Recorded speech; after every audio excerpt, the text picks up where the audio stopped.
Hi, I'm Caleb Giddings from Gun Nuts Media. Today's video we're going to talk about a controversial topic. Hooray! Controversy! It's actually not that controversial, but what we're going to talk about is which shooting sport is better if you want to use the shooting sports to make you better at self-defense shooting.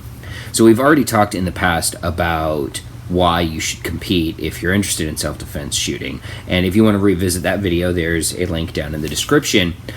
But let's say that you've decided, okay, I want to shoot competition.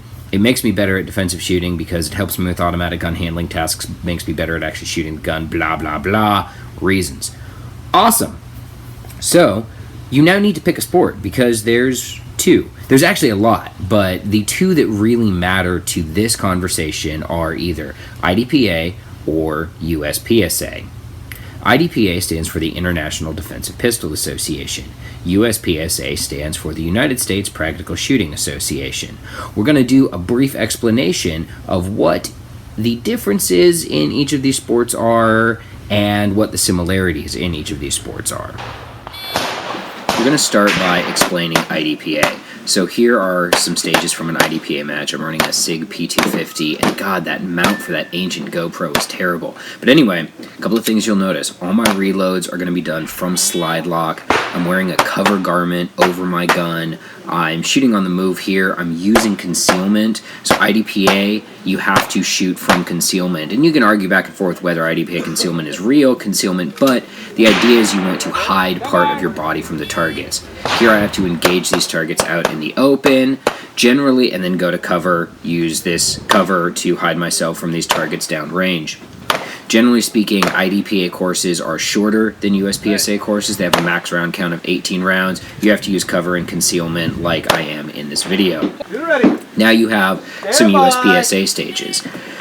The big difference between USPSA and IDPA is that USPSA stages tend to be longer. As you can see, there's no cover required. I'm not wearing a garment over my gun. There's no concealment required. I'm shooting on the move a lot quicker because I don't have to do the little IDPA step wobble thing, which is kind of annoying. But anyway, that's kind of the big difference. So you'll see in these USPSA stages more movement, higher round counts, no cover, no concealment. On the surface, all of this looks pretty similar, right? I mean, I'm drawing the gun, I'm doing reloads, I'm shooting the gun at various targets. It all kind of seems to be sort of the same thing. The big difference between IDPA and USPSA that you can't see in these videos is stage planning. When you go shoot an IDPA stage, the way the rules of the game are set up, it's basically predetermined how you're going to shoot the stage. In a USPSA match, you get to walk through the stage, and then you get to figure out how you're going to shoot the stage. The reason that I bring up stage planning is because I believe that stage planning is the key factor that sets the two shooting sports apart when you're deciding which one is the best choice for self-defense. When you go to an IDPA stage, you're presented with the scenario, which is like the fictionalized reason that you're in this weird gunfight situation, and then you're presented with the stage procedure. IDPA stage procedures usually go like start at position 1, engage 3 targets in the open with 2 rounds each, move to cover at position 2, engage the remaining targets with 2 rounds each. Something like that. It tells you where to go, which targets to shoot from that position, and where to go next, how much cover you need to use, and what targets to shoot from that position. Yes, you're using cover, and you're using a concealment garment to hide your gun, but it's telling you where to go and how to do things. USPSA, on the other hand, gives you a stage and says, here's 16 targets that require 2 rounds each. Shoot them however you see fit, as long as you stay within the fault lines and don't break any of the rules. Figure it out. I think that USPSA is better for the shooter who is only interested in self-defense shooting, and that's why.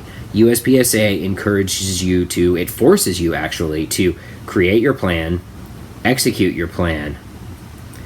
That's better. It's making you think with a gun in your hands. It's making you think while you're doing shooting tasks. And when your USPSA stage plan breaks down, which happens a lot, you then have to think, in the middle of the stage and change your plan and adapt. I am all for any sport that that forces us to become more analytical gunfighters, that causes us to be thinking people with guns in our hands. I think that USPSA encourages that trait a lot better than IDPA does, where IDPA says shoot this stage the way we laid it out, whereas USPSA says here's the stage, knock yourself out, figure it out. I think that is a tremendous difference, and if it was only that one thing, I would recommend shooting USPSA over IDPA. There is one other reason, though, that I would also tack on there, and that's that USPSA is more difficult. The stages tend to be longer, they tend to require much more technical precision in your shots, and they tend to, again, require stage planning, which can be very difficult. So, given those two factors, that USPSA promotes more critical thinking than IDPA, and that USPSA stages tend to be more difficult, if you can only shoot one shooting sport and you are serious about self-defense and concealed carry, shoot USPSA. That would be my recommendation. If you can shoot both, shoot both. But if you're serious about one, if you're serious about self-defense and you only have one, and you have to pick because you've only got a limited number of time or ammo or whatever, USPSA would be my choice. Oh, and also, if you carry an appendix like I do, USPSA is your only choice because IDPA still doesn't allow appendix carry. Why? Anyway, I'm Caleb Giddings. Thanks for watching.